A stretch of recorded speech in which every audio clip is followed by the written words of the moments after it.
A number of years ago, I learned that I was very visual. And I used to talk to people about graphs, this person had that graph, and they didn't understand what I was talking about.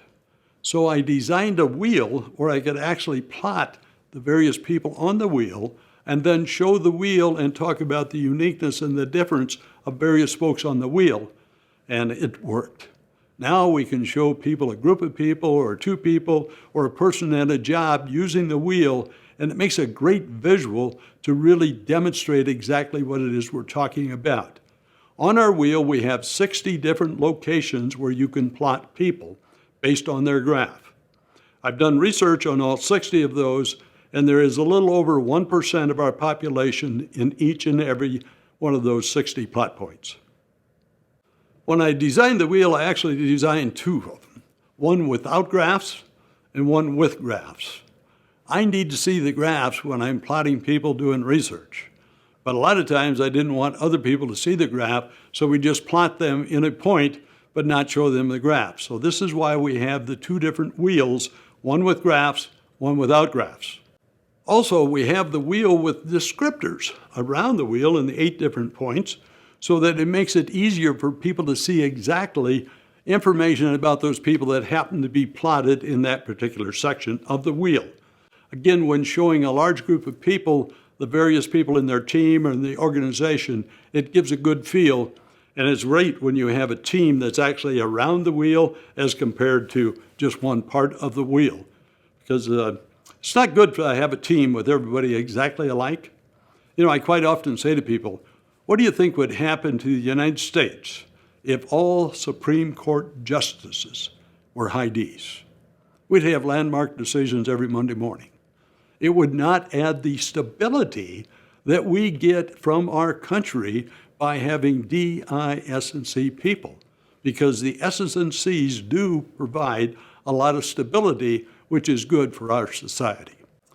I've had a lot of fun with this wheel, with words that don't work.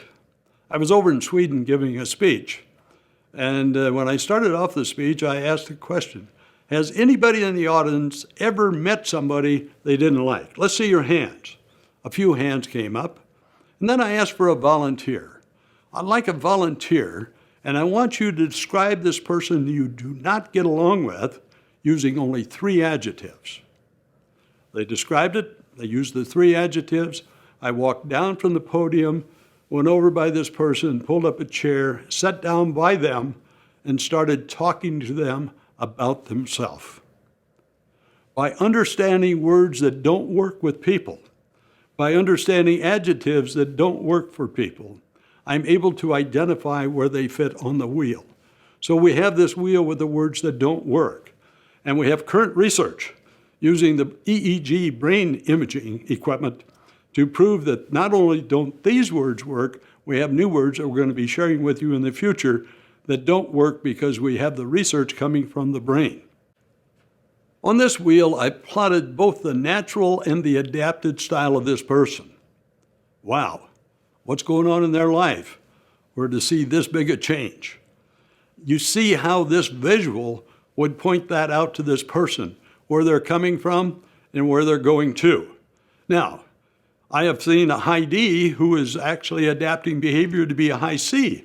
And I said, what's going on? He said, I'm a CPA and it's tax season. It really makes sense because that's what you have to be during tax season.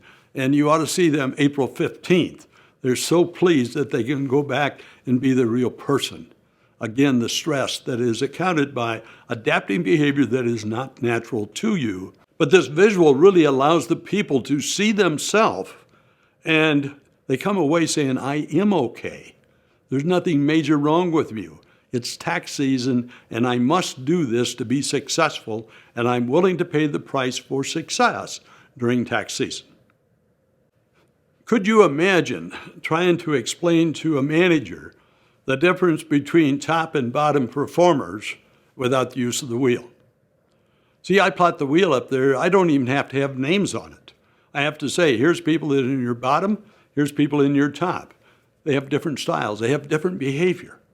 Now, I will remind you that we also have to look at some of those other sciences to look at the total cause and reason behind that. But this is look at the behavior and how behavior is impacting performance on this job at that place under that management.